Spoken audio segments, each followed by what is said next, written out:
बिस्मिल्लाहिर्रहमानिर्रहीम। इस्लामाबाद के मेरे शेरों और शेरनियों, ये स्टेज पर जितने अफराद खड़े हैं मेरे और शेरों के दरमियान में से हट जाएं, पीछे हो जाएं।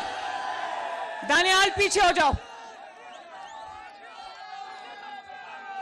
प्लीज, मुझे ये लोग नजर नहीं आ रहे, पीछे हो जाएं।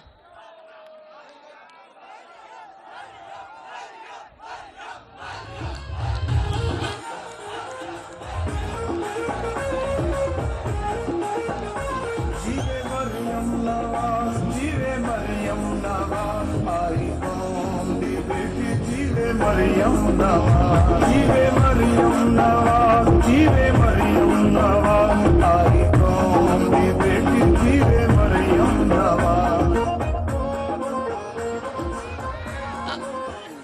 आज मैं इस्लामाबाद के मेरे शेरों और शेरनियों, आप सबको नवाज शरीफ साहब का सलाम। ये जो स्टेज पर खड़े कायदीन हैं, मैं सबका शुक्रिया अदा करती हूँ। इस्लामाबाद की जो क़यादत यहाँ स्टेज पर मौजूद है, लेकिन इनसे मेरी मुलाकात कल होगी, आज मैं सिर्फ कारकुनों से मिलने आई हूँ।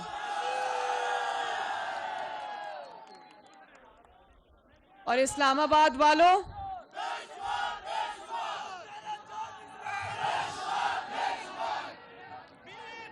मेरी बात सुनो, बात सुनो, बात सुनो।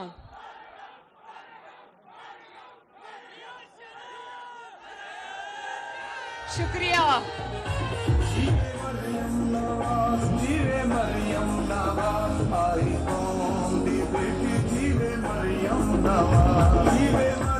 मेरी बात सुनो, बड़े गौर से मेरी बातें सुनो, बड़ी जरूरी बातें हैं।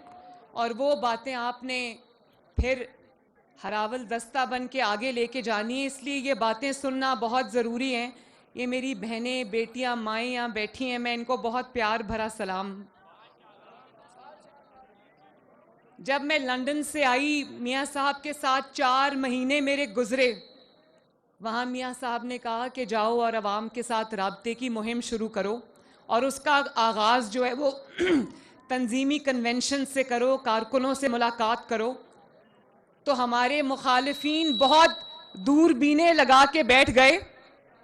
उनको लगा कि आज इतनी महंगाई है, मईशत हचकोले खा रही है, तो शायद बहुत ध्यान से वो देखने लगे कि आवाम की तरफ से क्या रिस्पांस मिलता है, कारकुनों की तरफ से क्या रिस्पांस मिलता है। क्योंकि जब वो 4 साल 2018 से लेके 2022 तक वो हुकूमत में थे, तो मैं उनको कहती थी तुम्हें हेलमेट पहन के आवाम में जाना चाहिए, क्योंकि लोग अंडे और टमाटर मारेंगे। तो वो बड़े, उन्होंने मेरी बात सुनी, ठहर जाओ, उन्होंने मेरी बात मानी। वो हेलमेट पहन के नहीं, वो आवाम में गए नहीं 4 साल। और आज बड़ी दूरबीनें लगा के बैठे हैं और देख रहे हैं कि आवाम का, कारकुनों का कितना जज्बा है। तो मैं ये कह देना चाहती हूं कि आवाम बेवकूफ नहीं, आवाम को सब पता है कि इस महंगाई को लाने वाला कौन है। हाँ, घड़ी चोर की अभी बात करेंगे, घड़ी चोर को छोड़ेंगे नहीं, बात करेंगे इंशाल्लाह।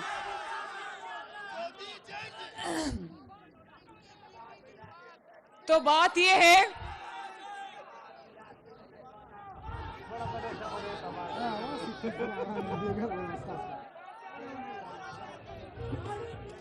आज जब कल मैं एबटाबाद से इस्लामाबाद पहुंची, तो वो रावल फ्लाईओवर के ऊपर से जब मैं गुजर रही थी, तो मुझे ख्याल आया कि 2017-18 हर रोज नवाज शरीफ साहब के साथ नैब का इंतकाम भुगतने हम लाहौर से जब आते थे, तो रावल फ्लाईओवर जो था, वहां पर ट्रैफिक जैम्स होते थे, हमें वक्त से पहले निकलना पड़ता था। वो जो नाअहली और नालायकी थी, उसकी सजा रावल चौक पे लोगों ने भुगती। और आज अल्लाह ताला के फजलो करम से जो 4 साल नहीं बन सका उसको शहबाज शरीफ ने उस रावल फ्लाईओवर को 1 महीने में मुकम्मल करा दिया और आवाम के लिए खोल दिया। आज वहां ट्रैफिक जैम्स नहीं है। आज आप इस कन्वेंशन के लिए वहां से गुजर के आए होगे तो बताओ वहां पर कोई ट्रैफिक जैम था? 100% ट्रू। Thank you. और उसके बाद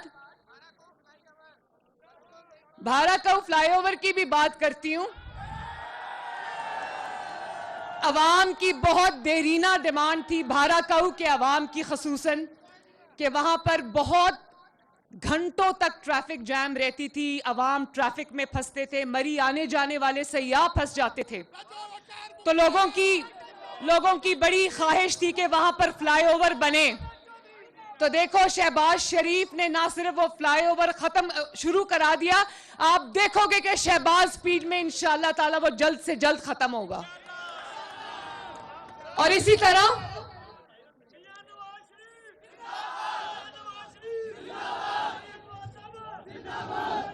तरह इस्लामाबाद मेट्रो की तरफ आ जाओ।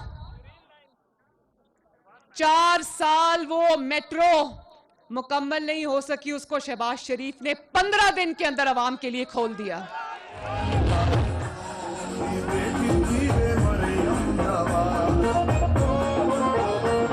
और आज मरी से आने जाने वालों के लिए, पिंडी के रिहायशियों के लिए कोई भी रूट ऐसा नहीं है जो उस मैस ट्रांजिट के साथ कनेक्टेड ना हो, चाहे वो मेट्रो बस हो, चाहे वो ग्रीन बस हो। अवाम की सहूलत के लिए ये शहबाज स्पीड से मुकम्मल हुआ है। 2016 में जो इस्लामाबाद के सरकारी स्कूलों को रिफॉर्म करने का बीड़ा उठाया, आज भी मैं जब, मेरा ख्याल है कि इस्लामाबाद की तारीख में किसी ने कभी इतने ज़बरदस्त स्कूल जो हैं वो नहीं देखे होंगे।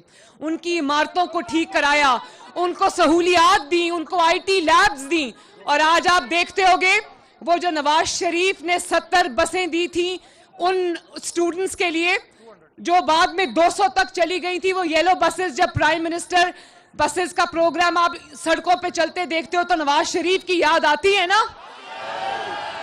मैं भी जब गुजरती हूँ वो सड़कों पे येलो बसेस में बच्चों के लिए देखती हूँ, तालिब इल्मों के लिए देखती हूँ, तो मुझे बड़ी खुशी होती है।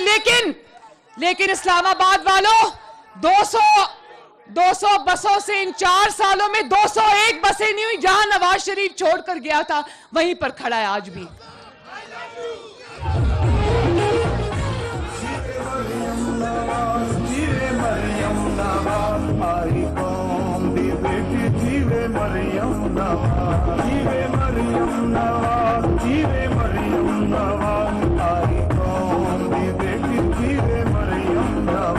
तो इस्लामाबाद वालों, मवाजना 2022 का 2023 से नहीं होगा।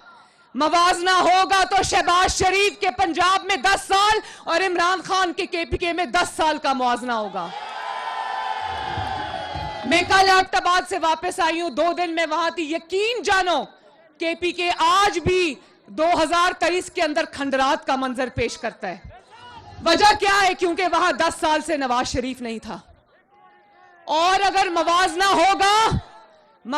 होगा तो नवाज शरीफ के 4 साल 2013 से 2017 तक और उस नालायकी और नाअहली के 2018 से 2022 का मवाजना होगा।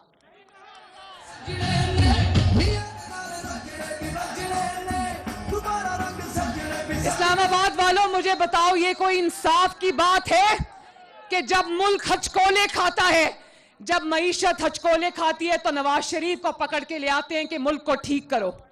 वो दिन रात लगा के मुल्क को ठीक करता है और जब मुल्क ठीक हो जाता है तो तनख्वाह ना लेने पर या हाईजैकिंग पर उसको उठा के दफ्तर से बाहर फेंक देते हैं।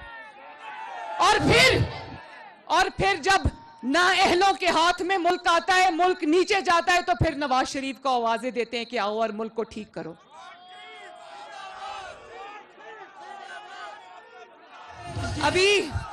अभी आप लोग सुन रहे थे ना, 2-3 दिन से टीवी पे सुन रहे होंगे कि IMF के साथ नेगोशिएशंस चल रही हैं, सुन रहे थे ना। इसहाक डार साहब पाकिस्तानी कौम की तरफ से आईएमएफ के साथ नेगोशिएट कर रहे हैं, तो मैं ये कहना चाहती हूं आप सबको कि शहबाज शरीफ साहब को चाहिए था आईएमएफ के साथ नेगोशिएट ना करते, इसहाक डार साहब को चाहिए था आईएमएफ के साथ नेगोशिएट ना करते। जो शख्स आईएमएफ के हाथों इस मुल्क को गिरवी रखकर गया, जो अवाम की तबाही का आईएमएफ का मुआहिदा करके आराम से जाके जमान पाक में छुप कर बैठा, उसको लाते, उसको कहते आईएमएफ से मुज़ाकरात करो।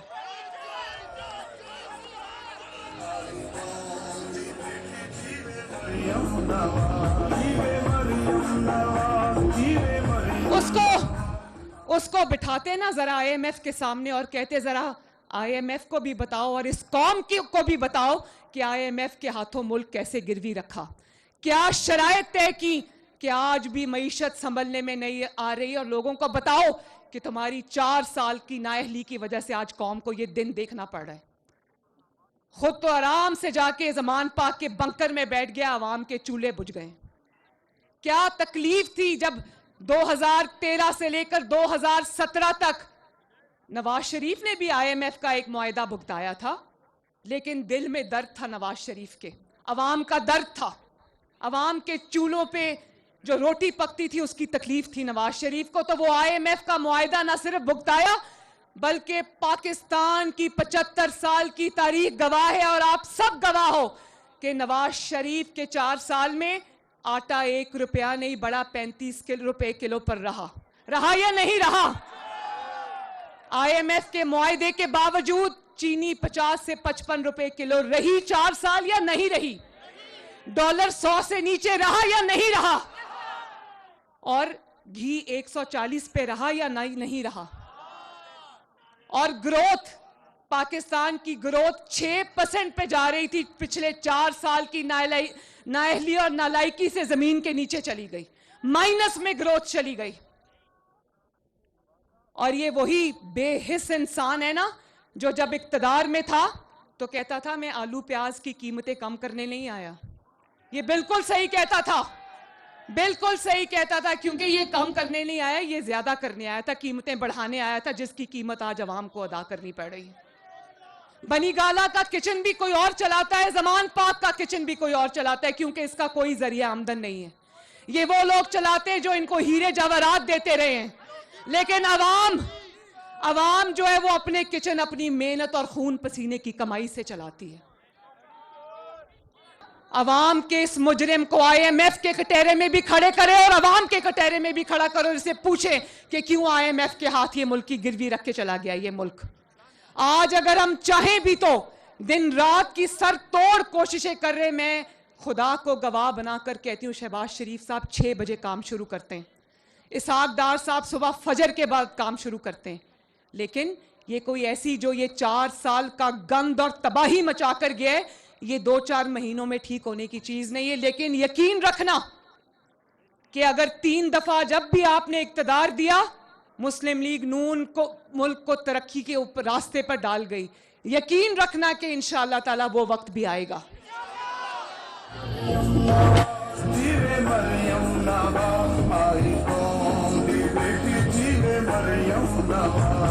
और मैं ये भी बता दूं, ये अगले 5 साल के ऊपर नजर रख के बैठा है, जिसने 4 साल में मुल्क का बेड़ा गर्क कर दिया, एक कोने से दूसरे कोने तक तबाही मचा दी। 4 साल में अगर अगले 5 साल भी इसको मिल जाते तो सोचो आप सबका क्या हाल होता। और आज मान गया है, कहता है कि ऐवान सदर में मैंने मुलाकात की थी, तो अगर मुलाकात की थी तो आज याद आया मुलाकात की थी। वो चुप करके छुप के रात के अंधेरे में मुलाकात क्यों की थी? वो इसलिए की थी कि शायद दोबारा से साजिश करने का मौका मिल जाए, और वो मुलाकात कामयाब नहीं हुई तो आज सब मीर जाफर भी हो गए, मीर सादिक भी हो गए। बात है, और कल परसों सुन रही थी, कह रहा था ताली एक हाथ से नहीं बजती। एस्टैब्लिशमेंट को कह रहा था कि मैंने तो ताली के लिए हाथ आगे किया हुआ है, दूसरा हाथ नहीं मिल रहा।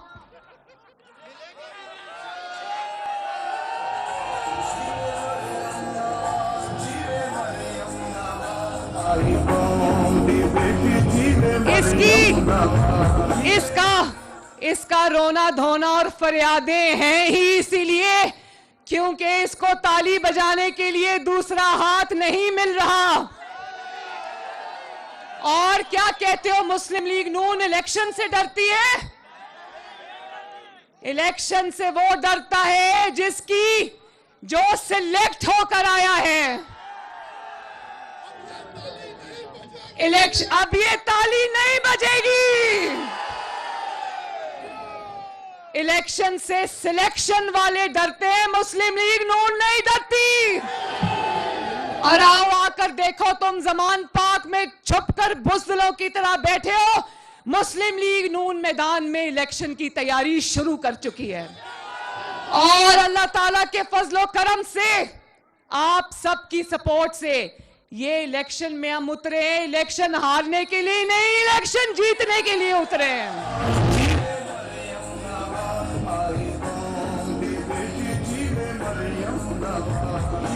और ये भी सुन लो, वो जो 2018 में तुम्हारी सिलेक्शन कमेटी थी ना, वो अब टूट गई है। अब तुम्हें फिक्र होनी चाहिए। सिलेक्टर्स घर चले गए हैं, और ना सिर्फ घर चले गए हैं बल्कि दोनों हाथों से उन्होंने अपने कान पकड़े हुए हैं। कल परसों में सुन रही थी कि कह रहे थे कि इमरान का घर जाना जरूरी था क्योंकि वो मुल्क के लिए खतरा था। जिस खतरे का आपको आज पता चला है, मुस्लिम लीग नून वो खतरा पाकिस्तान के लिए 2011 में ही भाप गई थी। तो अब आपकी कहानी खत्म, साजिशों का दौर खत्म, सिलेक्शन कमेटी खत्म। वो जो बाबा रहमत था ना, बाबा रहमत जो अपने आप को कहता था, वो बाबा रहमत इस कौम के लिए सबसे बड़ा बाबा ज़हमत बन गया। और जो उसने अमानत और सदाकत के सर्टिफिकेट दिए ना इसको, आज गली गली मोहल्ले मोहल्ले सदाकत और अमानत के पोल खुल रहे हैं। कोई वो घड़ी चोरी को रो रहा है, तोहफे बेचकर खा गया।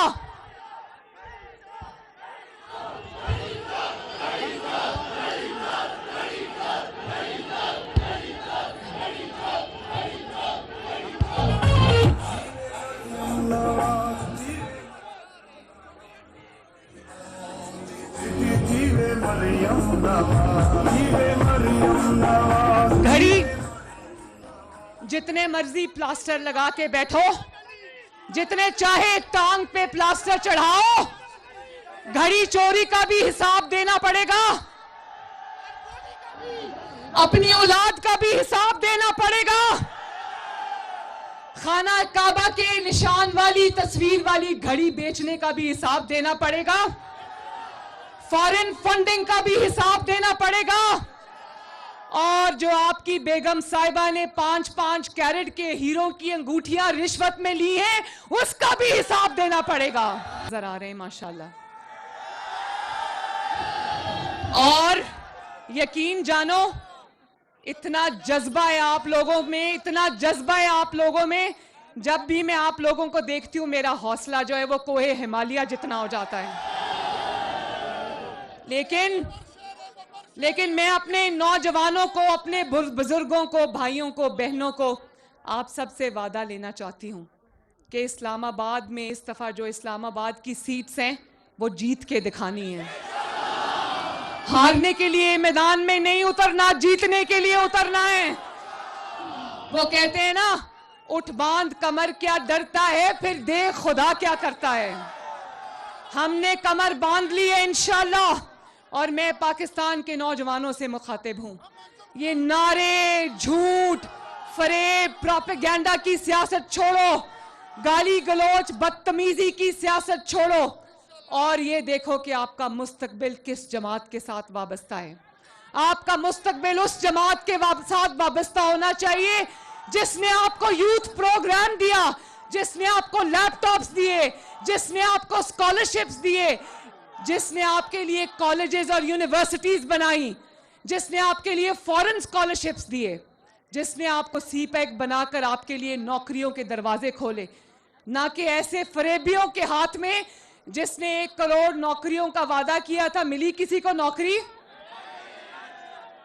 वो आपस में ही एक दूसरे को नौकरियां बांटते रहे, अवाम को 1 करोड़ में से कोई नौकरी नहीं मिली और नौकरियां छीन ली। उल्टा लोगों को नौकरियों से हाथ धोने पड़ गए। और उसके बाद 50 लाख घर का वादा किया, 1 घर मिला किसी को?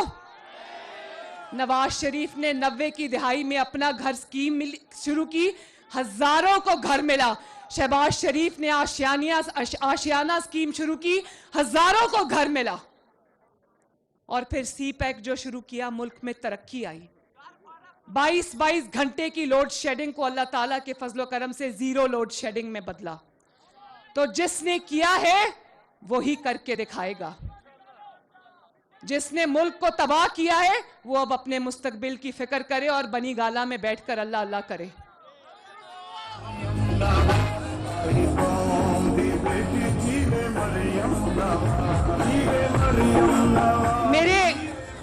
मेरे शेरों और शेरनियों, मेरे से हाथ उठा के वादा करो कि आज के बाद घरों में नहीं बैठोगे, इलेक्शन की तैयारी करोगे, यूथ में अपना मैसेज पहुंचाओगे, खवातीन में अपना मैसेज पहुंचाओगे, सोशल मीडिया पर अपनी अपनी प्रेजेंस को बढ़ाओगे। जो लोग सोशल मीडिया पे हैं अच्छी बात है, और ज्यादा टाइम दो। जो नहीं है वो अपने अकाउंट्स बनाएं सारे सोशल मीडिया के प्लेटफॉर्म्स पे, क्योंकि हमें गली मोहल्ले और सोशल मीडिया सब पर नवाज शरीफ की और इस मुल्क की जंग लड़नी है। ये मरियम नवाज की जंग नहीं है, ये मुस्लिम लीग नून की जंग भी नहीं है, ये 22 करोड़ अवाम और पाकिस्तान की जंग है जो हमने लड़नी और जीतनी है इंशाअल्लाह ताला। वादा तो आप वादा करते हो, मैं भी आपसे वादा करती हूं कि भले कुछ दिन लग जाएं, लेकिन आपकी उम्मीदों का दिया हम बुझने नहीं देंगे। जब तक इस मुल्क को मुश्किलात से नहीं निकाल लेंगे, चैन की नींद नहीं सोएंगे इंशाल्लाह। ये मुल्क हमारा है, ये मुल्क हमारे नौजवानों का है, ये मुल्क मेरे शेरों का है। इंशाअल्लाह ताला इस मुल्क को वहां लेकर जाएंगे, इस मुल्क को यहां लेकर जाएंगे इंशाअल्लाह ताला, तमाम मुश्किलात से, जहां पर अवाम की जान छूटेगी। तो मेरे साथ वादा करो कि ये ख्वाब पूरा करोगे मेरा इंशाअल्लाह। अपने मुल्क के लिए निकलोगे, अपनी कौम के लिए निकलोगे, अपने लिए निकलोगे। अल्लाह ताला आप सबका हामी और नासिर हो। मेरे साथ नारा लगा दो, नवाज शरीफ, और जोर से नवाज शरीफ, शहबाज शरीफ। और इस्लामाबाद के कोने कोने तक आवाज जानी चाहिए, पाकिस्तान। अल्लाह ताला आपका हामी और नासिर हो। मेरी तरफ से बहुत अकीदत भरा सलाम।